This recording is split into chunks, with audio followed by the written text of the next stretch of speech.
Good afternoon, everybody, and welcome to the Voices of the Vic podcast with myself, Joe Thomas. And this afternoon, I'm joined by Cam Smart.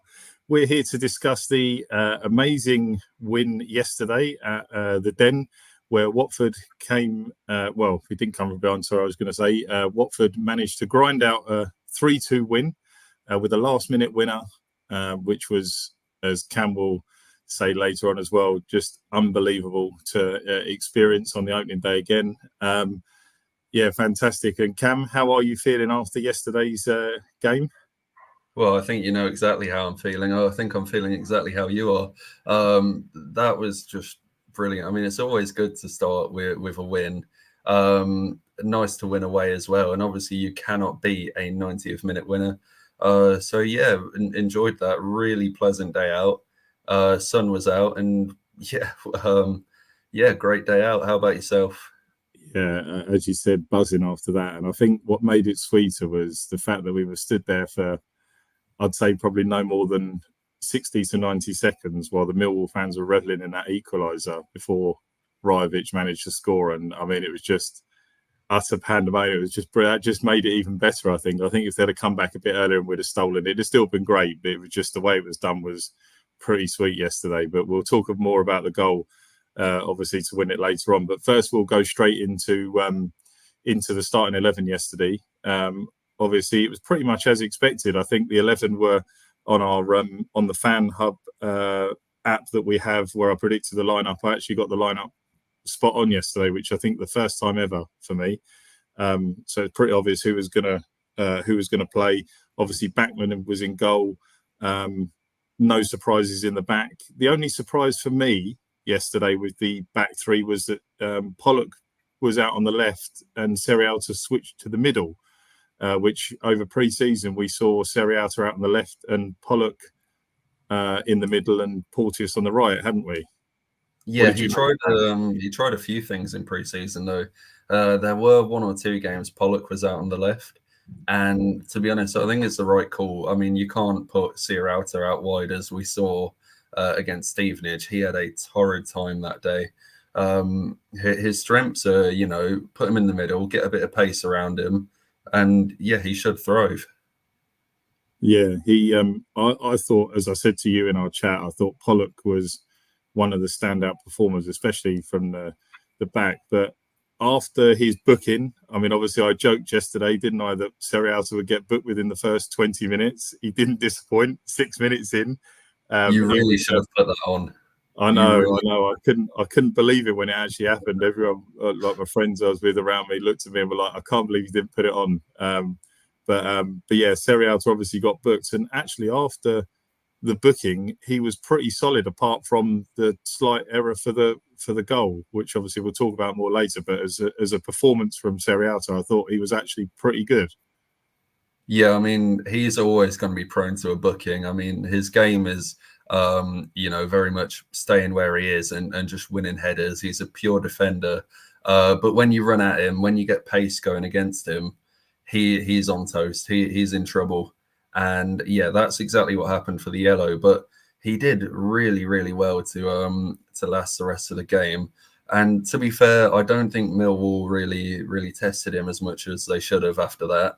I feel like they could have had some joy there, but you've got to give him credit, because not only was he, did he do really well to stay on the pitch, but I thought he was phenomenal. Yeah, I mean that goal line clearance from the shot after they hit the post was fantastic. The way he got his legs down, because when the ball come out to was it Bradshaw had the shot? I think I can't remember who it was that had the shot now. But I think if it was Bradshaw, he would have buried it. Well, I don't know about that. I mean, he had a header closer. Oh, you know what? When he had that header, I had flashbacks there of my first time at the Den. I genuinely couldn't believe it. I was like, what on earth is it? I mean, we definitely rode our luck at times yesterday, didn't we? Without a doubt, yeah. Yeah, there were a few cracks at the back. But yeah, so obviously they're moving on just to the midfield. We're playing obviously with this wing back system now at Watford, with no sort of real wide players, but in term, Jeremy Ngakia, as we expected, was starting on the left yesterday. Ryan Andrews on the right. I thought Ryan Andrews put in a really good performance yesterday. I thought he did okay getting forward. He could have got forward a little bit better at a couple of times when we went forward, but on the whole, I thought he was good. And like you said, Ngakia was pretty solid, I thought, on the left. There was a couple of times where he got caught and he probably could have done a little bit better, but for a first proper game out there, I actually thought he put in a good shift. Yeah, I think there was a real contrast between the two of them. Where Ryan Andrews, I mean, you just said he was good going forward, but I'm going to have to disagree with that. I think he did well going forward. He did all right, but he was just a bit too reserved for my liking. Whenever he got on the ball, his first thought was pass it backwards. And I just want to see him, knock it past players, use your pace, and really put them on the back foot. But no, every time it was just, pass it sideways or backwards. And I do want to see more from him in that regard. Defensively, I can't fault him other than the potential penalty that maybe should or shouldn't have been given. But I can't really fault him in that regard. Whereas Ngakia, on the other hand, every time he got the ball, he was already looking forward and he was going at his man. He was putting them on the back foot. And yeah, a lot of the time he didn't beat his man, but when he did, we reaped the rewards of that. And it's just one of those things. You need to make the defenders defend. You need to, put them under pressure, because that's going to cause chaos. That's going to open gaps, and that's how you're going to score goals. So I enjoyed Ngakia's approach to the game, and I want to see more of that from Andrews. But with that said, there were a few times Ngakia was caught out of the back. Maybe not so comfortable defending on the left-hand side. But nonetheless, I think there were positives to take from both of their performances. Yeah, I mean, as I said, I do think Andrews was quite good in my opinion. There was definitely more joy down the left-hand side. Right, we were winning corners more from Ngakia trying to put the ball in the box. And then when Ken Sema came on, we got a few corners, didn't we? And he looked he was pretty good, I thought, when he came on. Obviously, We'll do more about the subs in a bit. But well, that's one thing I want to mention actually about left wing back. I mean, you immediately saw the rewards of having a left footer there, and what Ken is say what you want about him, but he's an absolute king of winning corners, and that's exactly what you need when you're holding a lead. So yeah, I thought Ken did a good job, and maybe in future with Larouci we could really see the benefits of having a left-footed attacking wing back. Yeah, it's interesting actually. Like, just quickly, just touching on that. Obviously, Larouci's come in. We've obviously got Ken, and Ngakia is clearly only going to be there potentially for while Larouci's maybe getting up to fitness. Do you see that Ngakia moving back over to right and pushing Ryan Andrews out the side when that does happen? Because obviously, if Tom saw Ngakia as his left-sided player for the season, he wouldn't have obviously gone in for Larouci. So yeah, it does seem that someone's obviously going to be left disappointed in a few weeks when Larouci's up to fitness. Yeah, I mean, it's healthy competition, but I think Larouci is head and shoulders above our left-hand side options, and that's without having seen him play, and that's with having I've heard questionable things about him, but I still think we're very weak on that left-hand side, and he is probably going to walk into that position, no problem. On the right, it's a little bit more interesting. I think this might raise some eyebrows, but I think Ngakia is a far more complete player than Ryan Andrews.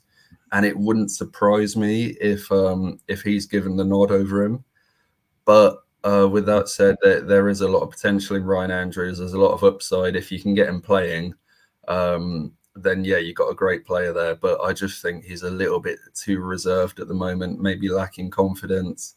And I think some time on the bench might just suit him. I know it's a bit early to say that, but I think he just needs that competition to push him to do even more, and yeah, hopefully Andrews can just add that attacking edge to his game. Yeah, I agree. I do think while he is good at times, obviously, it's nice to see him yesterday, early doors, going forward, cut inside, didn't he, and had a shot with his left foot, albeit a bit weak, still forced to save from the keeper.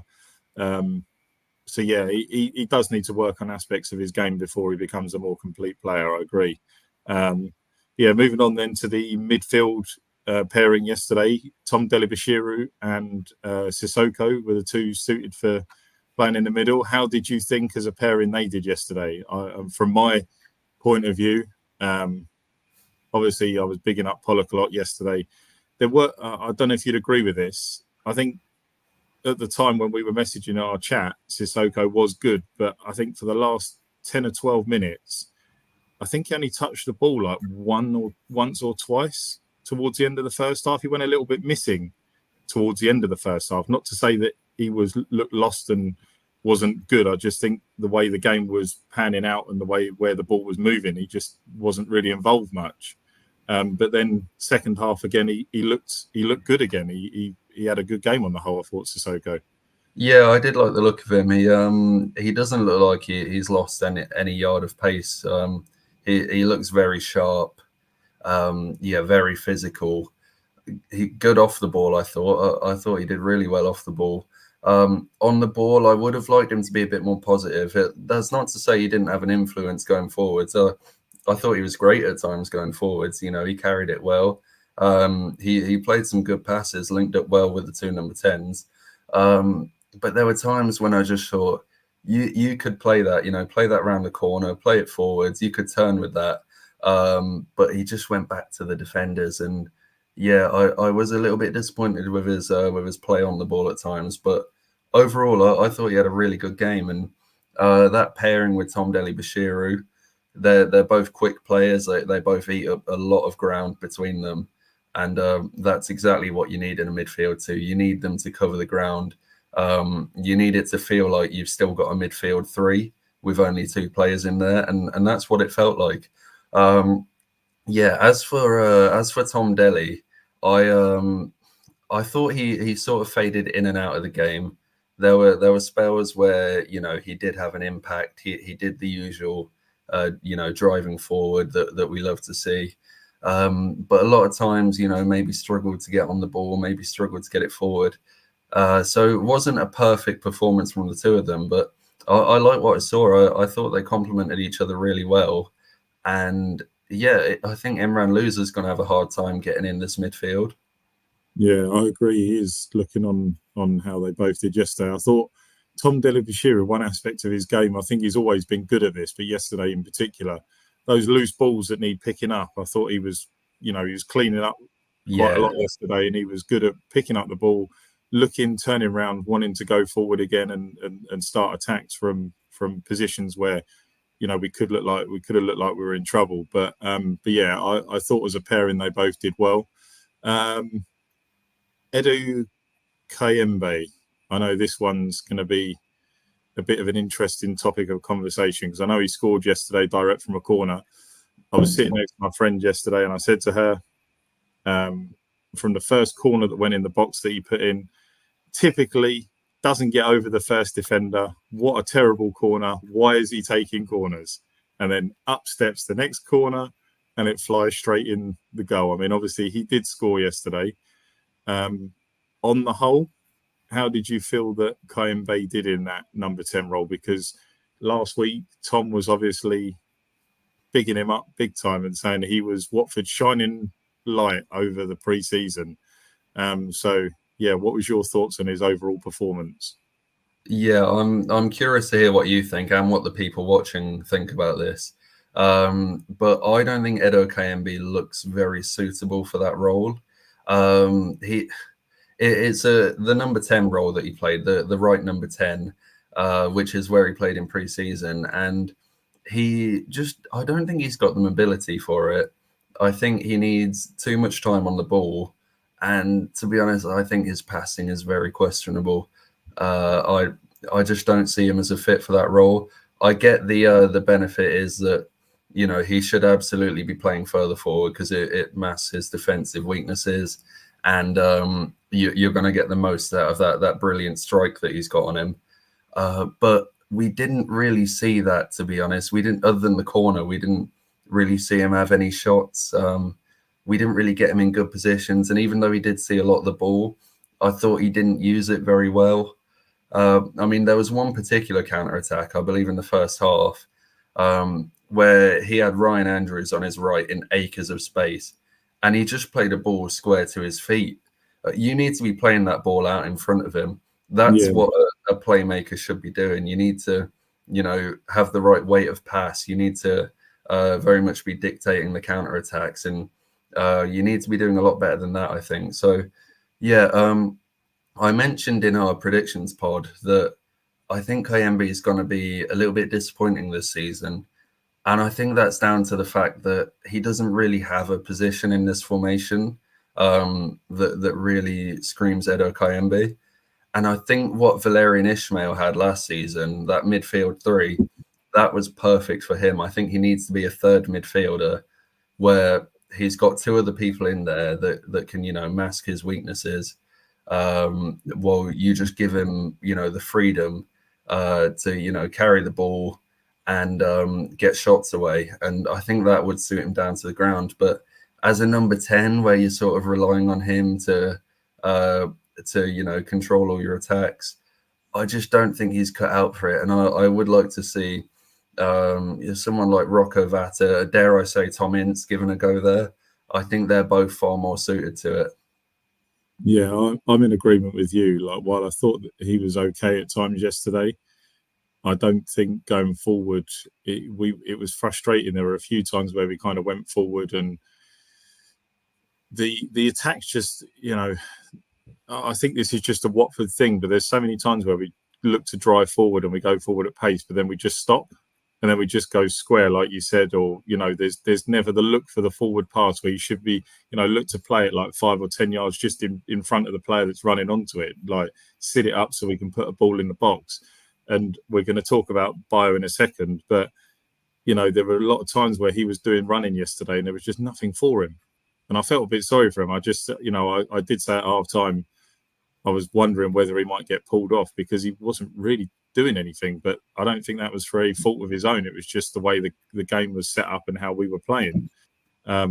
So, yeah, I mean, I'm in agreement with you. I would like to see Vata or maybe even Ince given a go in that number 10 role because I think it's more suited to them. And, yeah, Kayembe, if you look at it last season, as you said, he was a lot better in that three when he was playing either with Chavakatsi, Kone and him, or Delibashiru and Kone and him. He was.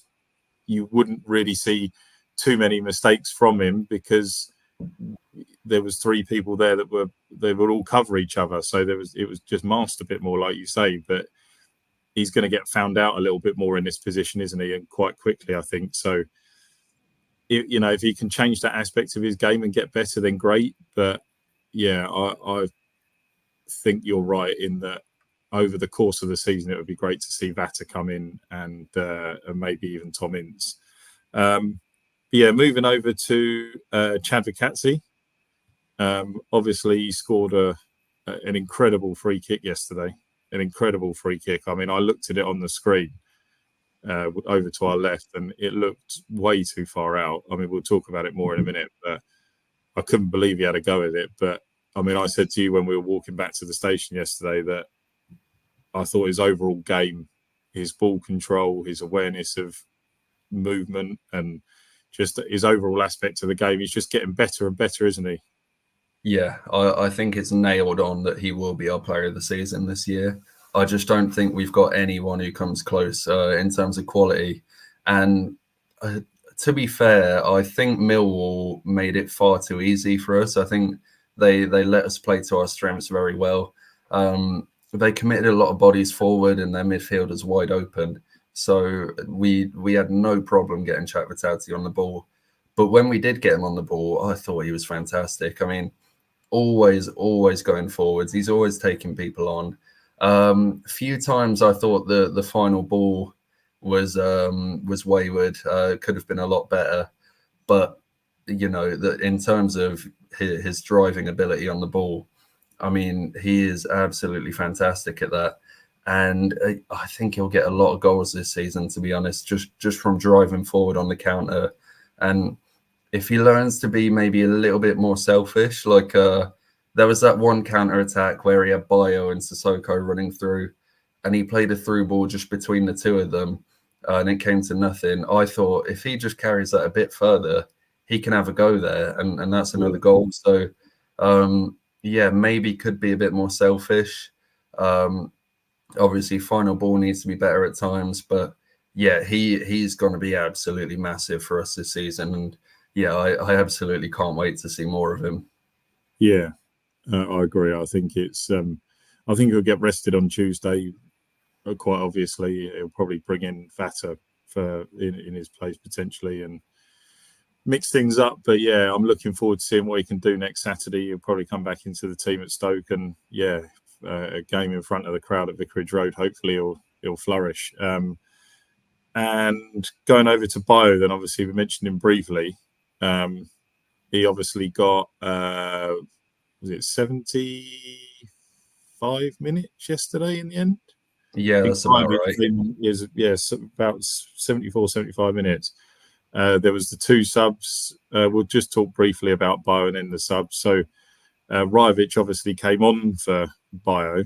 I mean, I don't know if this is right, but I've heard three different bits of commentary from yesterday, and all three have said that was Rajovic's first touch for the goal yesterday. I thought he touched the ball a couple of times going into the tackles. Yeah, so I don't know what these commentators are watching. They were all touches that sort of ballooned off him, but yeah, he still touched the ball nonetheless. Touch. Yeah. But what did you? I mean, obviously, Bayo then was on for 75 minutes. What did you think of his performance overall yesterday? Yeah, I've seen a lot of people slating Bayo yesterday. He's been getting a lot of stick, but I thought he was good enough. I thought he did probably what he was asked to do. Look, he never would have scored in a million years. If we kept playing that game for hours, he never would have even had a shot. His goal threat is non-existent. But I thought he occupied Jake Cooper very, very well. I thought he was a little bit of a handful for them at times, to be honest. I mean, when the ball went long, he stuck himself to Jake Cooper. He went up for most headers, and he even won some of them, which you wouldn't expect. So yeah, I've got to give him credit because I think he did a decent enough job. Just one thing you want is you need to sort of move their centre backs around. You need to make them uncomfortable, and I think Bayo did that, and that open space it causes discomfort for them, and it just makes them. It just sort of puts them on the back foot, and it helps you get at them. And I'm not advocating for Bayo playing every game this season, but I think you've got to give him credit because his off the ball work was fantastic. You just need a little bit more on the ball. Well, a lot more on the ball. Yeah, I actually thought he was really unlucky. I mean, I've not seen a replay of it, and they've not shown it anywhere. But I actually thought the goal that he scored, that was obviously ruled out for offside, was actually onside because when the pass was played, it was played off a Millwall player into his path, so he wasn't actually offside. However, it was given offside, which. I can't remember what the score was. It 3-1 at that point. I think it was 3-1. 2-1 at that point, which would have made the game 3-1. Yeah, I think that's right.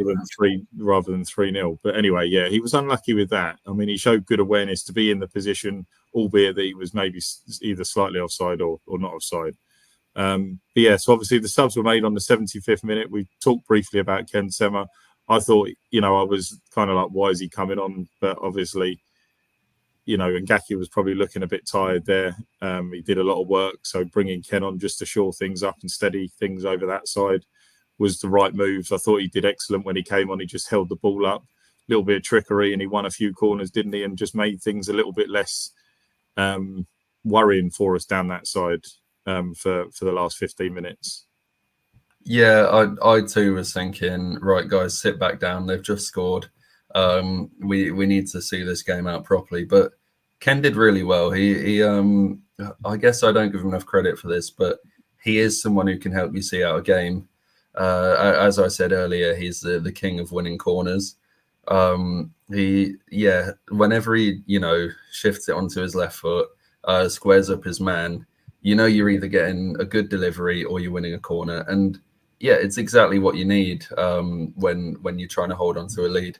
It's it's a really handy thing to have on the bench. And I think Ken's days of starting games and consistently getting at defenders, I think they're past him. But he can be a useful option this season. I think he'll probably be the backup option for Larucci. So yeah, I mean, why not? Why not let him have a part to play? It was Rajovic coming on that I was a little bit sort of more skeptical about. I didn't really see the value in that sub, and I'm gonna be really cynical here, to be honest, and people aren't gonna like this, but I'd go as far as saying I think we would have held on to the 2-1 lead if it was maybe Bar coming on or Bio staying on, because I just think you relieve so much pressure having a striker up there that's going to move about. And like I said with Bio, stick to the defenders and make them work. And yeah, again, that's a really cynical thing to say, because you got to credit Rajovic. He did win us the game, but I really didn't like that sub from Tom. And to be honest, I think it might have just been a sort of, I'm going to bring you on because we're 2-0 up. But then when they pulled one back, I don't think Tom had it in him to tell him to sit back down. No. It seems, really cynical of me, but I think that's what happened there, and he maybe just had to go through with the sub. So yeah, look, it worked out in the end, but that's my view on it. Yeah, it's interesting. Now you've mentioned that, and I was just talking about how many touches he had. I don't know if you remember this. There was a situation down the opposite side, so it would have been in our half, probably to the goals that side, so to the left of where we're looking, probably midway in our half after Rajovic came on, where he managed to kind of do something with the ball. He got the ball and then he turned and he was dispossessed. It nearly led to a Millwall goal. And there's just something about him where it just kind of reminded me a little bit of Southampton, where he just gets dispossessed in the wrong positions and he just gets caught out and it causes us a problem. He just needs to be a little bit better in those situations and actually just hold the ball up and not panic. And I think that's his problem, is he panics too much and then he just loses the ball. It was, he as we said, we joked, he sprinted for the ball and nearly outrun. It was Sean Hutchinson he was running with, wasn't it? Well, he did outrun him. Which was just unbelievable seeing him do that. But he does seem to. If there's one thing I'll give him credit for, he looks a lot fitter this season, doesn't he? At the moment, which is great. So hopefully, I mean, obviously, as I say, we're going to talk about the goals more in a minute. But yeah, like you say, he won us the game. We can't really be too critical of him, because we wouldn't be sitting here now beaming with smiles and happy and celebrating 3 points on the opening day if it wasn't for him. But yeah, I do think there's still bits of his game that he needs to work on. I'm just curious where you see Rajovic this season, because obviously there's rumours that we're bringing in another striker. There's a lot of faith been put in Doumbia by allocating him the ESC place, and then you've obviously got Bio starting ahead of him today, and then you got Quadro Bar, who was the main man in pre-season, and I imagine he'll get a run out on Tuesday. Where do you see that pecking order? I mean, in fact, give me your five. Assume the new striker is Ali Al Hamidi, which has been strongly rumoured. Give me your pecking order of those five. Well, obviously you've got to say, because he's now at Ipswich, he is classed as a Premier League striker. You're not going to bring a Premier League striker in and sit him on the bench. So Al Hamidi is clearly going to come in and be a starter for Watford. that then for me probably puts Bio in in second position. I'd probably put, based on what happened yesterday, I don't know whether it was because the way the game was going, but Rajovic has obviously come in ahead of Bar. From what I saw from Bar over pre-season, I'd have Bar as my third choice, Rajovic as fourth, and then Dembele as fifth. However, I do think that obviously if Al Mohammadi is coming in, whether Bar might be sent out on loan again. And obviously, from what I saw in pre-season of him, I'd be really disappointed with that because I really was hoping to get to see him in a proper game yesterday and seeing what he could do. And what's your five? Is that the same order, or would you swap things around slightly?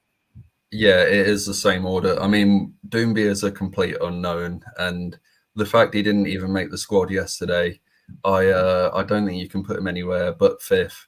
But that does beg the question. I mean, surely we should be loaning this kid out, an 18-year-old who's competing with four other strikers, one of which is one of my favourite strikers in the Championship last season in Ali Al-Hamadi. I just don't really see a place for him. There's I think Rajovic is going to be used largely as just someone to bring on, maybe, last 10 minutes if we need a goal. I think he'll come on. I don't think Rajovic will start any games this season unless he really has to. And then, I think he's going to pick Bio above Kwadwo Bar for the time being. But hopefully Bar gets a chance to prove himself on Tuesday. Yeah. And then, top of the pecking orders, it's surely going to be, if it is him coming in, it surely would be Ali Al-Hamadi, which, by the way, I think would be an unbelievable signing, probably one of the best signings in the whole league, because he came in at Ipswich, he had limited game time, and he did have a very decent goal return. So I would be quite excited about that. And his impact on games as well outside of goals is just exactly what we've been moaning about for years now. So I am looking forward to that, but it just begs the question. It's a really bloated striker department, so you'd surely want one or two going out the door. Yeah, it's going to be interesting to see what happens because, like you said, I do think there'll probably be definitely one of those players exiting, going somewhere either out on loan or on a. No, it'd probably be on loan. I can't see anybody going on a permanent. Yeah, and my worry is that would be Kwadwo Bar, and I'm just not sure another League One loan is going to do him much good. No, and you don't want him going on loan to anyone in the Championship. You just want to see what he can do in the Championship now. Yeah, you want to give him a go. Yeah, because he's only from where we've predicted us being this season, he would only go to a lower level Championship side who someone's going to be our competition. So someone like, I don't know, maybe like an Oxford or a Plymouth, and you don't really want to send someone like that to a team that we could be rivaling towards the end of the season, because if we end up down the bottom, then it could be that Bar scores a goal for Plymouth that keeps them up over us, and that's not going to happen. So like you say, we wouldn't want to send him to League One again because it's just pointless. And we saw what he could do at Burton, and when he was fit, some of the games were on the telly and that, and clips that we saw of him, he actually looked really good. And like I said, when we saw him in pre-season, he looked sharp and really up for it, didn't he? So it's going to be an interesting one over the next couple of weeks, because we've got what now? Just under 3 weeks, isn't it now, till the window shuts? Is it? No. Is it 1st of September again? I think so. Yeah, I think it is. Yeah, so just under 3 weeks now till the window shuts. Yeah, it's going to be interesting to see what happens with incomings and outgoings. Just while we're just actually talking about that, there's obviously rumoured centre back as well coming in. Do you think Tom's going to, other than these two players, want to do any other business, or do you think after these two players it will be window shut for us and it will just be people going out? Well, I mean, I think there will be some outgoings. I look at that midfield and it is so light. We only have Tom Delibashiru, Musa Sissoko and Imran Louza in there. I mean, one injury and you're down to no one on the bench. So, I mean, there's got to be someone coming in there, surely. And I don't think people are talking about it. What would I like to see, though? I mean, unrealistically, I would love us to get a goalkeeper in. Backman yesterday, he wasn't really tested too badly by Millwall, but his kicking was just a massive problem for us, and it has been a massive problem for a long time. And it's funny actually, because in his first season at the club, when he broke through, he couldn't clear the halfway line with his kicking. And yesterday, every single kick went straight to the Millwall goalkeeper. So just go in between, Dan, and maybe you got some in there. But I don't think he's going to get it right, and I think he is a very very mistake-prone goalkeeper. So I'd love to see one of those come in, but sadly I don't see that happening. You mentioned centre-back coming in, rumored to be Liam Cooper, but again, take it with a pinch of salt because we don't know anything here. I don't see the value in bringing in Liam Cooper, and my worry is the left centre-back department. Actually, we've got Antonio Tikvic and Keiki Almeida who can play left centre-back, and he's already ruled out Keiki Almeida featuring much at all this season. He's definitely not going to be first choice for a long time. And then you got Antonio Tikvic, who, despite there being no other centre-backs available on the bench, wasn't picked at all. And we don't know him to be injured. So, yeah, and to be honest, from what we've seen of him, I don't see why you would pick him, with all due respect. So we could really do with a left-footed centre-back. And yeah, Matty Pollock did well there, but just for the balance of the team, we really, really could do with one. Yeah. You know, it's just worth mentioning. I did see someone post it actually. Matty Pollock won 11 aerial duels yesterday, I think, which was the most in the game, which is phenomenal. As I said to you in the chat, every ball that was coming forward, he was dealing with it really, really well yesterday. And obviously, he got a little war wound for his troubles, didn't he, at the beginning of the second half, where he had to go off, and he ended up looking a little bit like, Gaza, wasn't it, in 1990 when he had the old blood all over the shirt? Was it Gaza? It was Gaza, wasn't it? I think it was, yeah. I mean, before my time. Yeah, I know. The famous picture. No, in fact, no, it might have even been Butcher. I can't remember. Anyway, yeah, he ended up. It's not very often you see a player with a bandage around his head like that these days. So it was, yeah, it must have been a bad one. But anyway, yeah, just moving on slightly into the goals. Obviously, not really much to talk about for the first goal from Kayembe.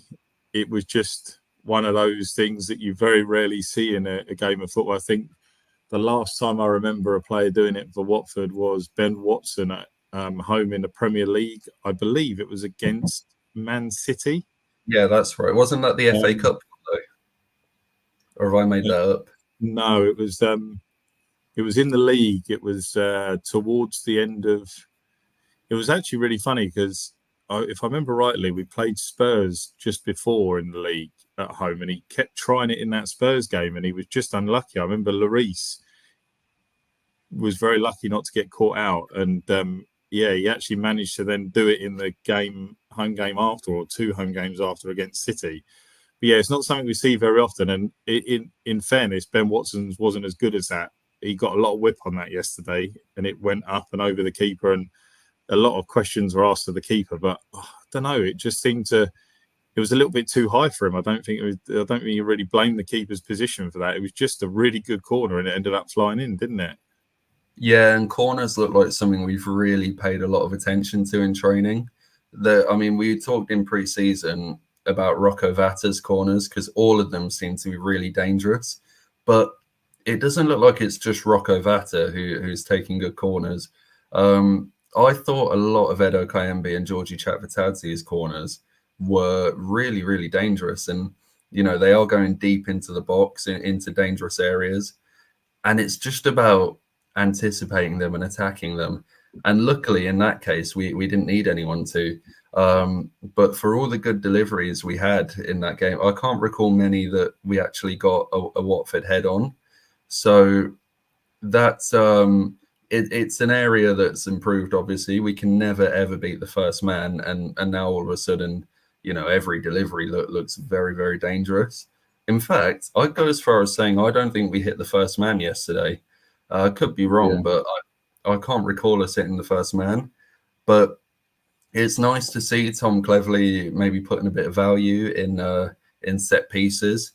I mean, 2 of our goals coming from set pieces as well. That's won us the game right there, and that's going to win you a lot of points over the course of the season. And when you're an underdog team like we've become, then you need to take every advantage you can get. I mean, set pieces are going to win you 10, 15 points over the course of the season. They've already won us 3 points, so yeah, hopefully we can continue with that. Yeah, it's interesting you say that. And moving over to the free kick, if I'm being completely honest, was it Sissoko that won the free kick? I think it was Chavitadze. Oh, it was Chavitadze, but it was on the back of Sissoko going forward, though, I think, wasn't it? Sissoko, I believe so, yeah. He was thinking round a few players, wasn't he? He was allowed a bit of time on the ball. I think he must have just... It was one of those where Chavitadze kind of was a little bit in the way and just took the ball off him, but then got fouled, I think, if that's right.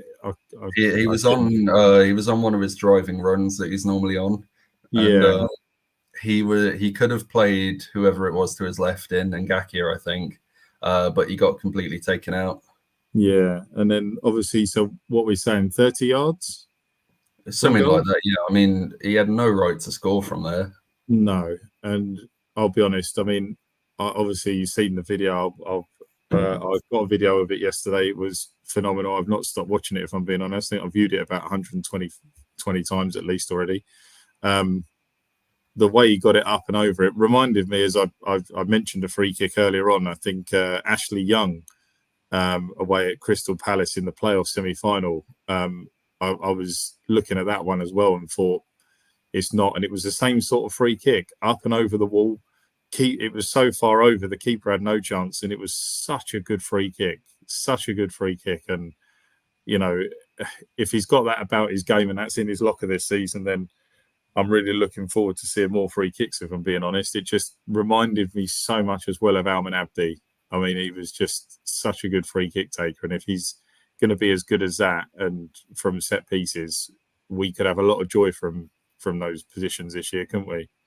Yeah, absolutely. I mean, I just talked about set pieces winning you a lot of points. And when you've got someone who can score them like that, I mean, we've had a few over the years. You mentioned Abdi and Young. There was also Tozer scored one against Millwall, didn't he? Yeah, Daniel Tozer. Yeah, I've actually got that one on the video when he blasted it through a crowd of people. It was on the edge of the box. Wasn't it? Were you behind the goal for that one? Yeah, I was. Yeah, in a rookery. Yeah, it was a phenomenal hit. Yeah, but yeah, that's just something. It's brilliant to have a set piece taker like Chavitadze in your Arsenal. I mean, it's going to win us so many points, and if he can keep that up, then I mean, I'm worried that this is a one-off now. Every time he steps up for a free kick now, there's going to be a lot of anticipation, and if they all just get blasted into the wall, we're going to be very, very quickly on his back, aren't we? Well, yeah, possibly, but it was just nice to see a perfect free kick. I mean, there was nothing fluky about it, no deflection. It just was up and over and in the corner. And like I say, the keeper had no chance. As soon as it left his boot, I was like, no way. I mean, that's just unbelievable, and it was just phenomenal. Yeah.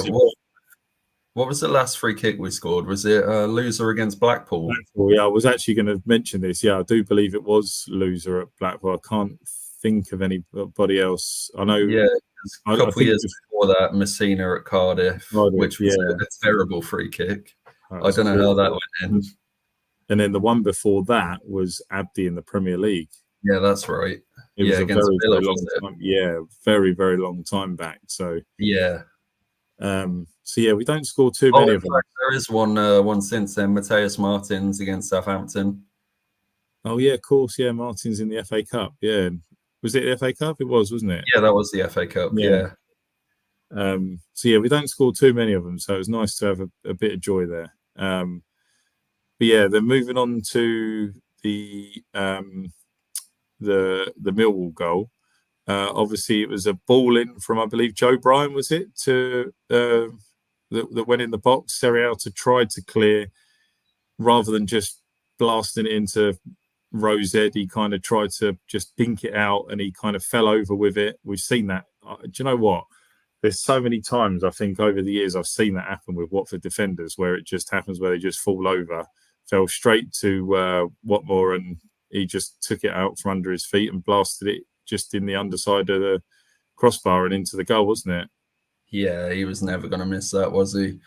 Just a little maybe lapse in concentration from Searauter. Just doesn't get the technique right on the clearance, and yeah, it's a completely avoidable goal. But that's sort of the positive you can take from the 2 goals we conceded.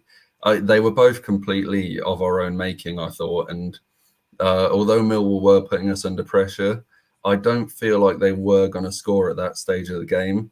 They didn't really have any kind of threat, and I thought we defended well for the most part. But just that little mistake there, and then the next mistake, just let them back into it, and it's completely avoidable. Yeah, I agree. And like you say, the second goal was also, of our own fault. Sissoko dawdling on the ball in midfield and ended up losing and getting dispossessed. The ball was played out wide, wasn't it? Across out wide to the right hand side.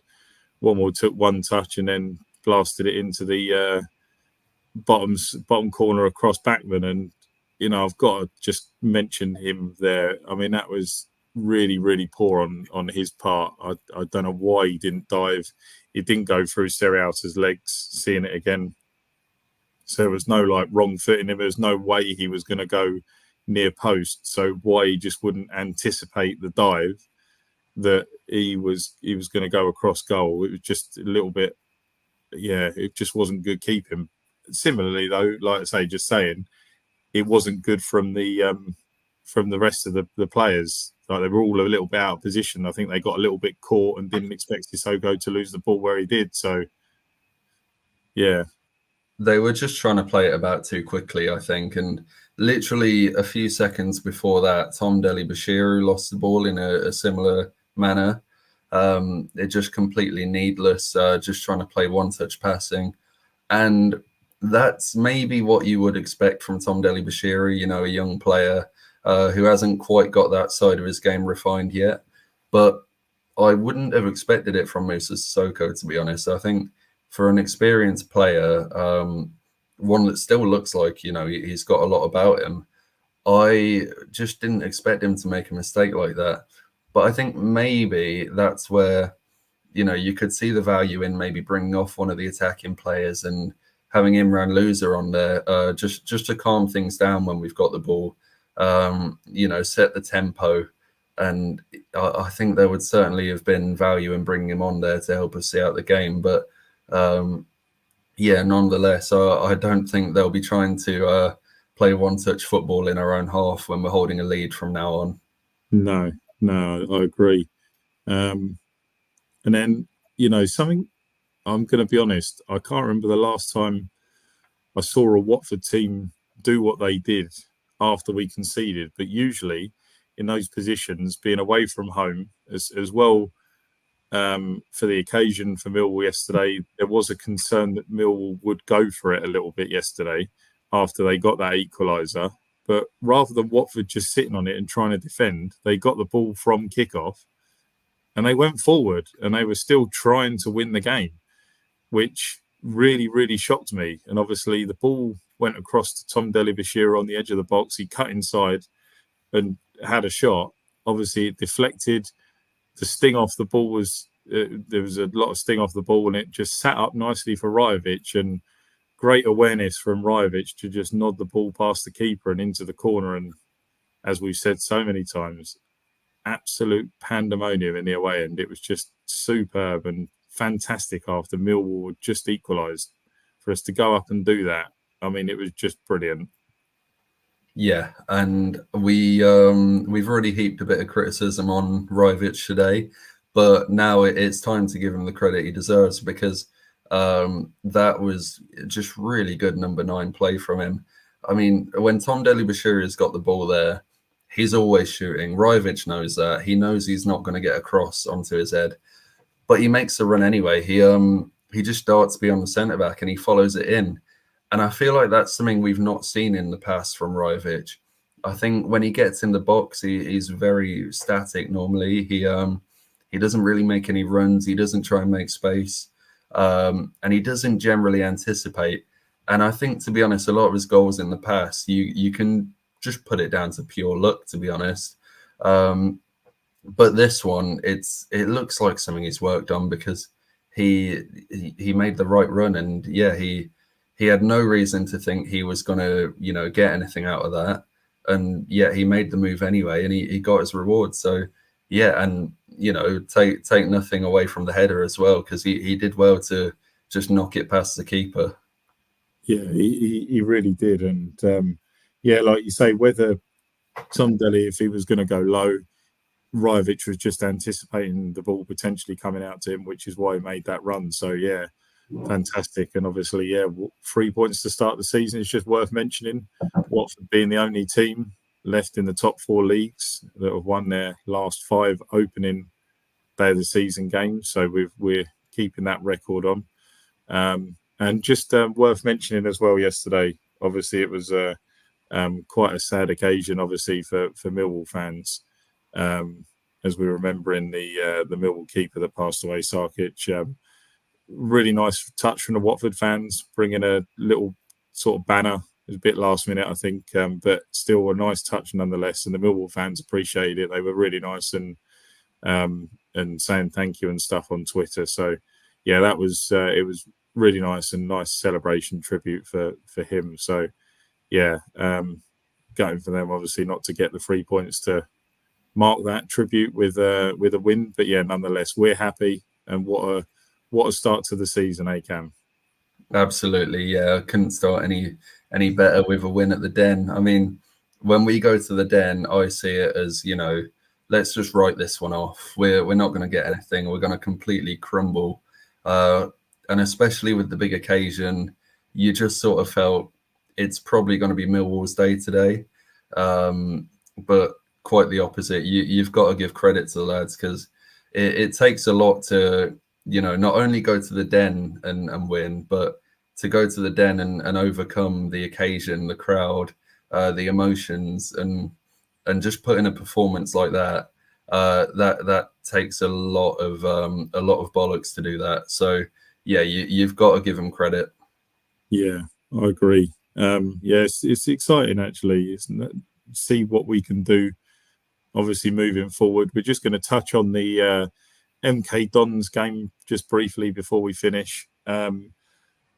Just going through a few youngsters. Obviously, there's going to be some changes, obviously, to the team. He's not going to play a first. I don't expect him to play a first team anyway. You're looking at some of the youngsters that have come in over the summer. We've got Ramirez Espan as one. Quadro Bar. Obviously, James Morris is featured as well. We've got Adupoku, Claridge. There's a few people there. Do you expect to see all of those come in, or maybe a few of them? Yeah, I mean, assume Cleverley is going to rotate, which I think he probably should. I think Ramirez Espan's got to be given a game purely because there's no one else.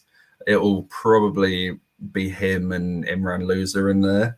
And then I'd love to see James Claridge given a go. And I think just because Ngaki and Andrews played on Saturday, you've probably got to put Michael Adepoku at right wing back.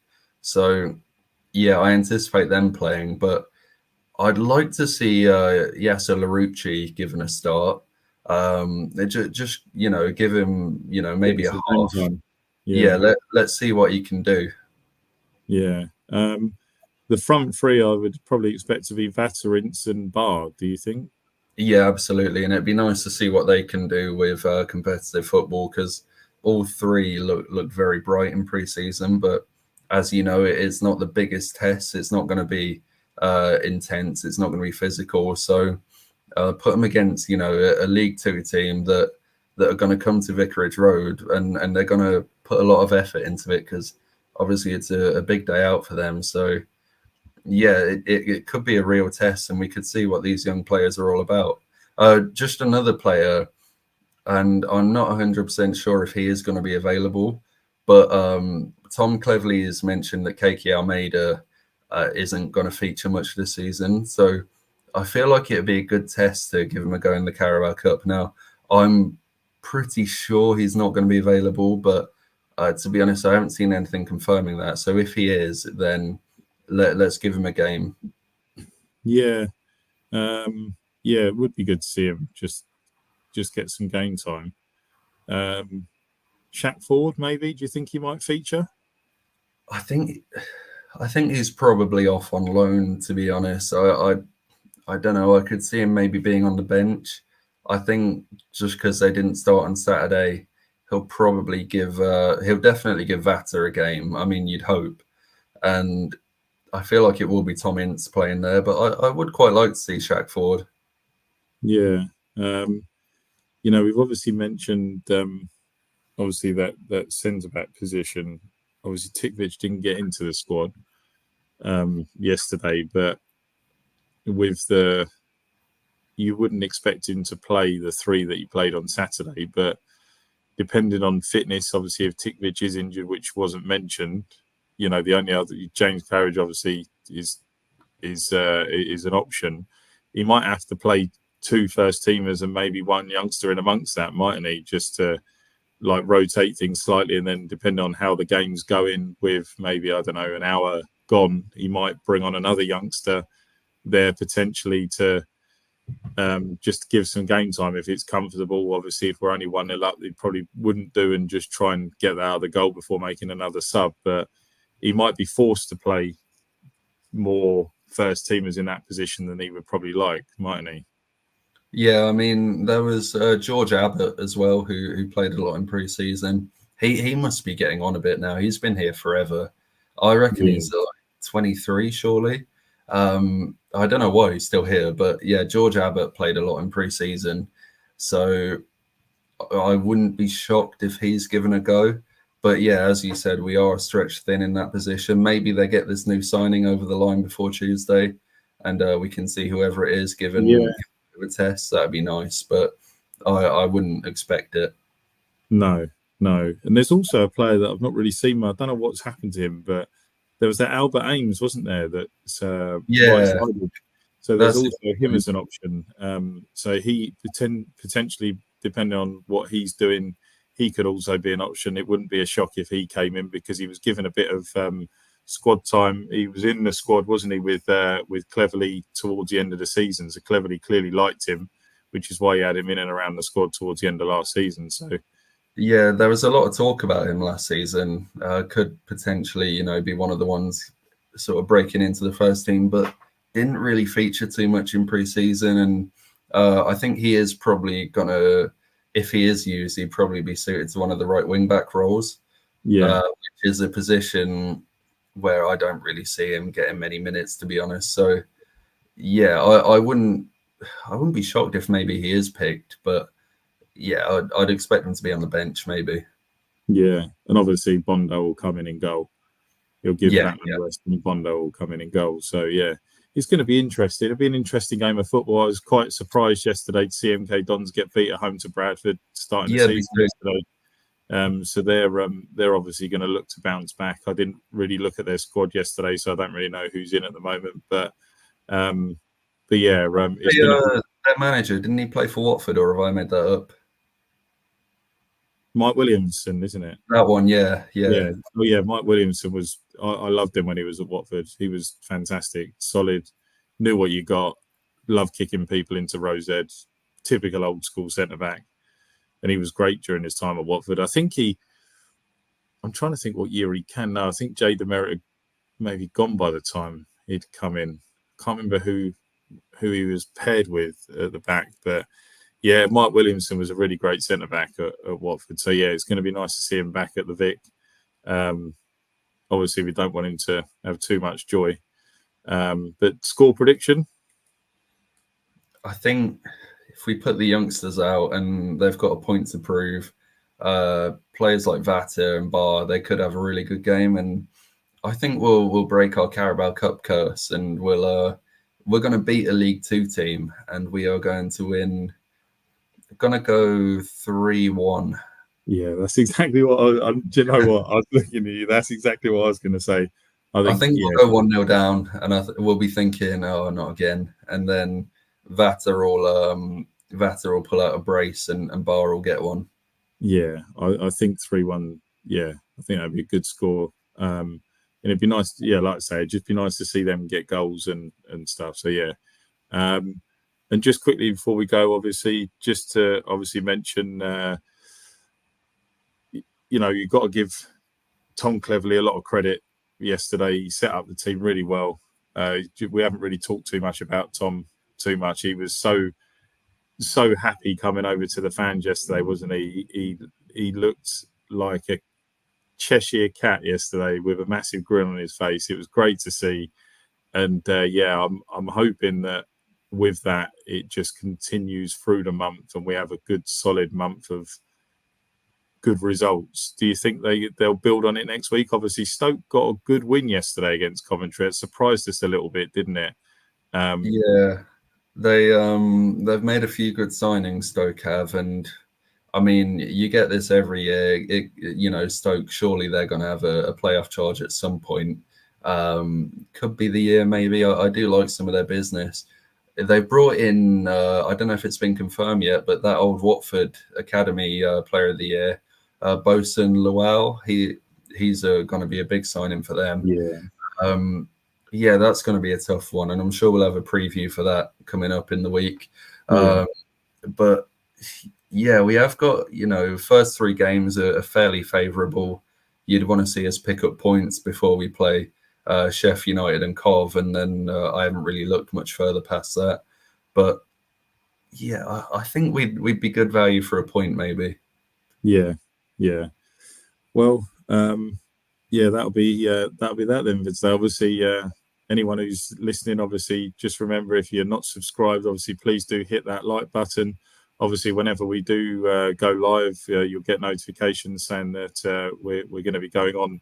Obviously, all comments are really appreciated. So if you've got any comments after, we'll reply to them when they come in. And yeah, what a way to start the season. Thanks ever so much, everyone, for tuning in. And come on, you Horns.